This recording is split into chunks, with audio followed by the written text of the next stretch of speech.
من کفرا، جو شخص جس نے کفر کیا باللہ اللہ کے ساتھ، من بعد ایمانہ ایمان لانے کے بعد،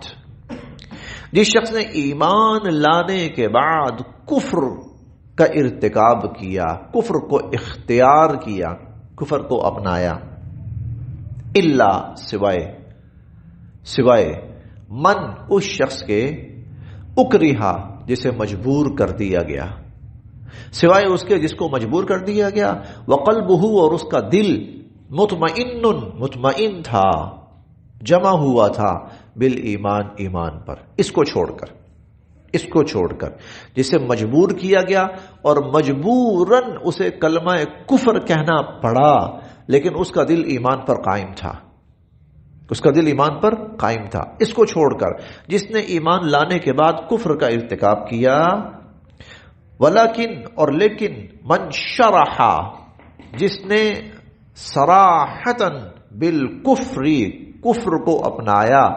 صدرن شرح کھلا اور صدرن سینہ جس نے کھلے سینے کے ساتھ، یعنی پوری مرضی کے ساتھ، شرح صدر کے ساتھ پوری مرضی کے ساتھ جس نے کفر کو اختیار کیا، فعلیہم تو ان پر غضب من اللہ، اللہ کا غضب نازل ہوگا، فعلیہم غضب من اللہ، ان پر اللہ کا غضب نازل ہوگا، وَلَهُمْ اور ان کے لیے عذاب عظیم بہت بڑا عذاب ہے، وَلَهُمْ عذاب عظیم اور ان کے لیے بہت بڑا عذاب ہے۔ چلیں جی، آج ہم یہاں تک ہی پڑھتے ہیں، باقی انشاءاللہ پھر کل دیکھ لیں گے۔ پھر دیکھتے ہیں جی، یہ جو آیت ہے آخری، سوائے ان کے کہ جن کو مجبور کیا گیا اور ان کا دل ایمان پر قائم تھا، یہ ایک خاندان ہے، اس کے 3 افراد ایمان لائے، اولی مسلمان ہونے والے لوگوں میں حضرت عمار رضی اللہ عنہ، حضرت یاسر رضی اللہ تعالی عنہ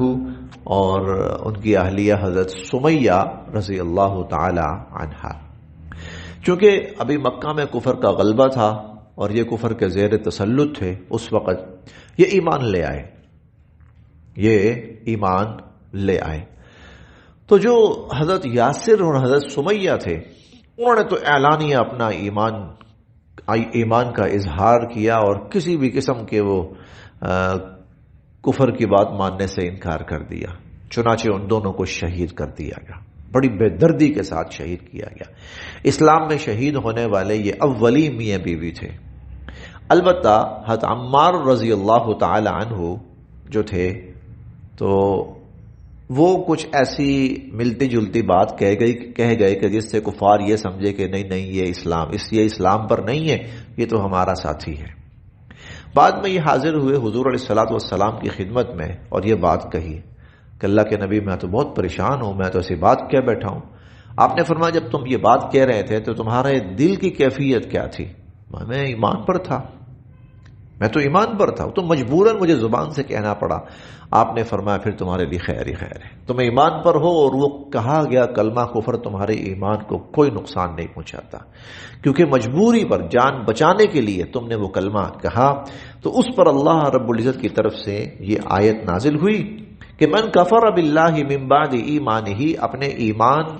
کے اظہار کے بعد، ایمان کے قبول کرنے کے بعد جس نے کفر کو اختیار کیا، سوائے اس کے من اکرہا جس کو مجبور کیا گیا، وقلبہ مطمئن بالایمان اور اس کا دل ایمان پر جمع ہوا تھا، ولیکن من شرح بالکفر صدرا، البتہ جس نے شرح صدر کے ساتھ کفر کو قبول کیا، فعلیہم غضب من اللہ، ان پر اللہ کا غضب نازل ہوگا، ولہم عذاب عظیم اور ان کے لیے بہت بڑا عذاب۔